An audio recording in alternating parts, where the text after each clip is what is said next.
trusted source of news and information.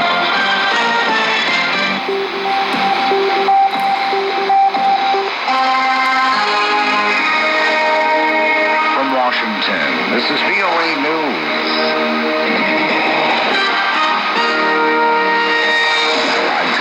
Reporting. President Trump responds to court decision. A federal appeals court Thursday refused to reinstate U.S. President Donald Trump's ban on travelers from 7 predominantly Muslim nations.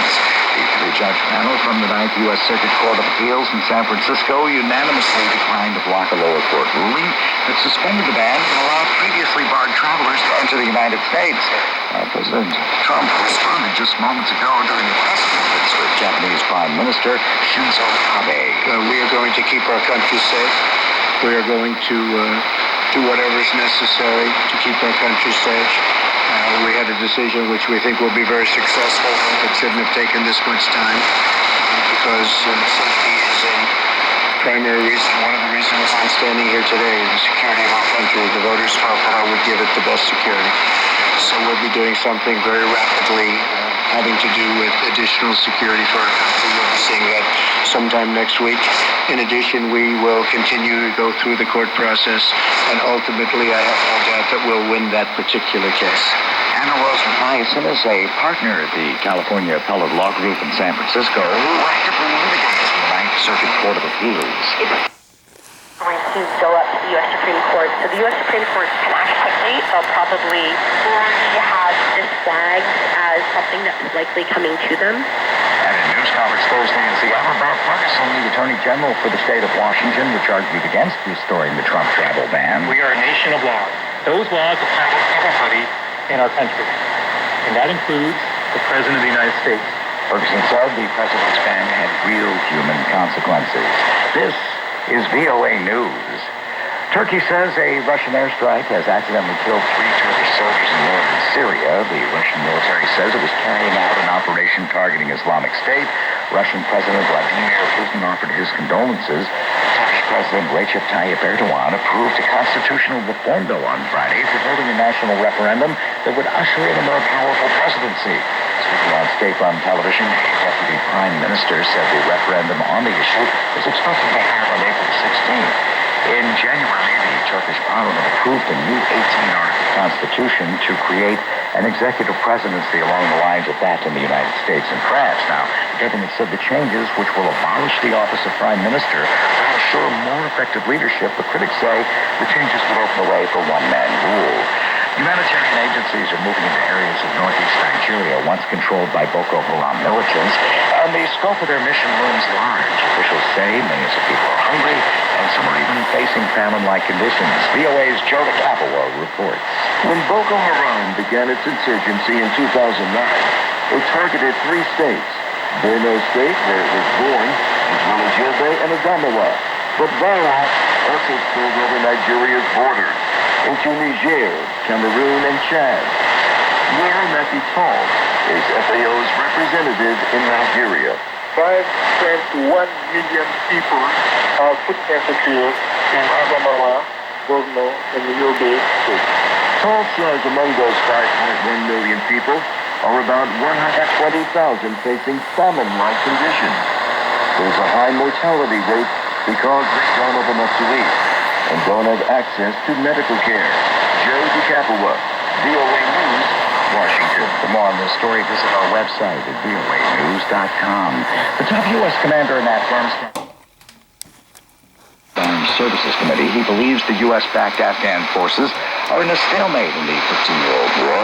He said to break that stalemate, he needs a few thousand more soldiers to accompany the 8,400 U.S. troops still in Afghanistan. Senator John McCain suggests that Russia is playing a significant role in Afghanistan, and Nicholson agreed, saying that Russia's meddling this year has become more difficult. They have begun to publicly legitimize the Taliban. This narrative that they promote is that the Taliban are fighting Islamic State, and the Afghan government is not fighting Islamic State, and that therefore there could be a spillover of this group into the region. This is a false narrative. The U.S. and Afghan forces have reduced Islamic State's base down to just 3 or 4 districts in Nangarhar province. This is Joe Palca reporting from Washington.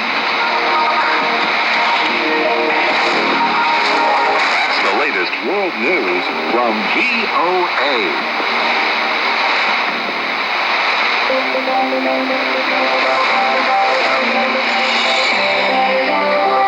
It's Friday, February 10th, and this is VOA's International Edition. I'm Sarah Williams in Washington.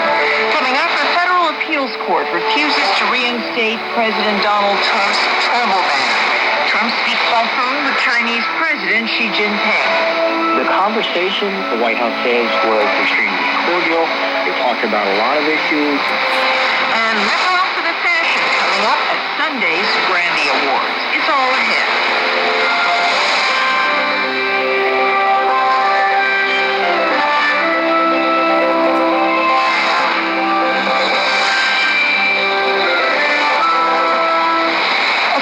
Appeals Court Thursday refused to reinstate President Donald Trump's ban on travelers from 7 predominantly Muslim nations.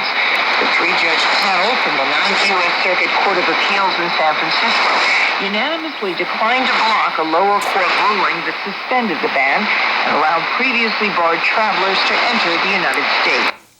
National Edition's Lori London talks to Anna Rose Matheson, partner at the California Appellate Law Group in San Francisco, who actively litigates in the 9th Circuit Court of Appeals. It's a clear win for the state. The opinion is unanimous.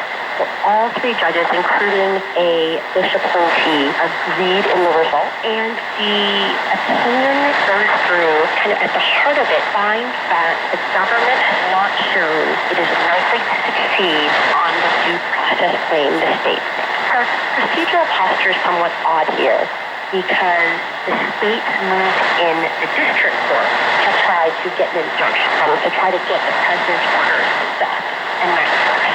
The district court granted a temporary restraining order, said we are going to temporarily stop the program until we can decide whether or not, after a fuller hearing, whether or not to stop this order. So the government had to show that it was likely to win and beat the state on their due process claim.